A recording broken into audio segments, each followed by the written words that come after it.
All right, so let's jump right in. Have you noticed the relationship between the US and India seems, well, a little tense lately? According to an analysis by author Rajiv Srinivasan, what looks like a random tariff tantrum on the world stage might not be random at all. He thinks there's a very specific logic behind it, and we're going to unpack that today. And yeah, that's the big question, right? India and the US are supposed to be strategic partners. So why would Washington suddenly launch what the author calls withering attacks against them? It just doesn't seem to add up. So what's the real deal here? Okay, so to figure this out, the author, Rajiv Srinivasan, kind of treats it like an investigation. He argues there's no single simple answer. Instead, he lays out 4 different competing theories, 4 possible reasons for this really aggressive stance from the US. And here's what he comes up with. He boils it down to 4 main theories. First, it could all just be a hardball negotiating tactic. Second, maybe the US is frustrated with its real rivals, like Russia and China, and is just taking it out on India. Third, and this one's a doozy, it could be a deep state operation.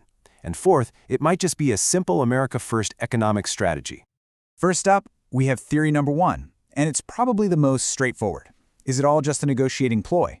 You know, the classic move where you start out super aggressive to put your opponent on the back foot.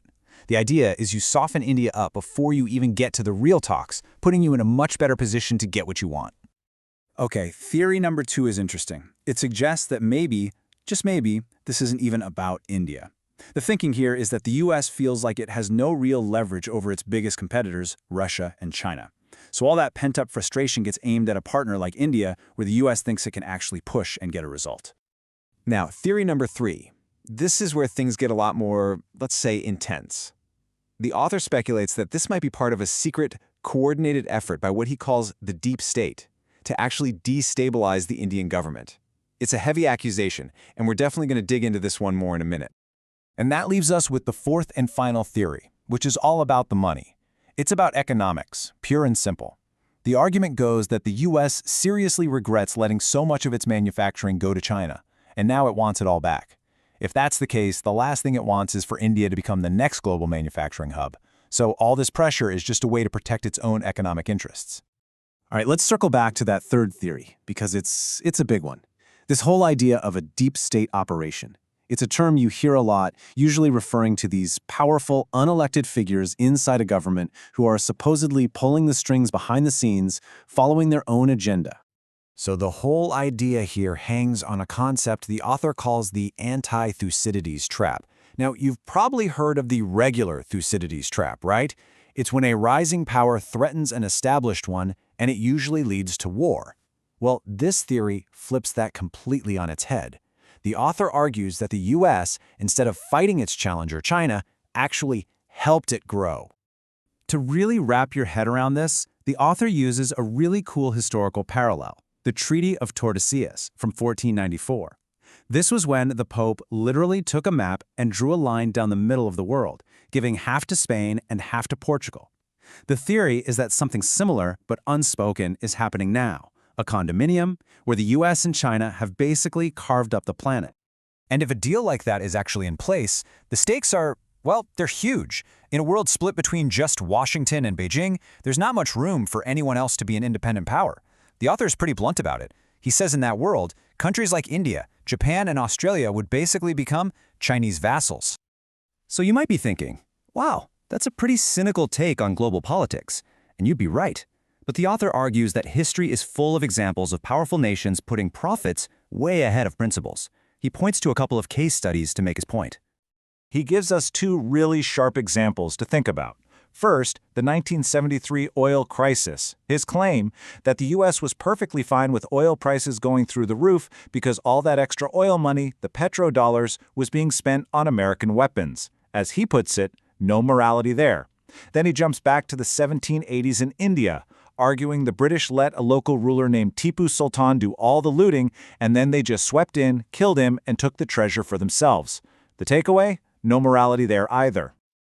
Okay, so if we're living in this world of, cutthroat geopolitics, where does that put a country like India? Well, according to the author, it puts India in a really tight spot, getting squeezed from all sides, especially when it comes to its long-standing defense relationship with Russia. Let's take a look at India's arms deals with Russia, for example. This is a huge sticking point. The author says U.S. officials love to point out that 36% of India's arms come from Russia. But what they don't tell you, he argues, is that just a decade ago, that number was over 70%. So, from his point of view, the real story isn't the 36%, it's the massive drop, which shows a clear pivot away from Russia.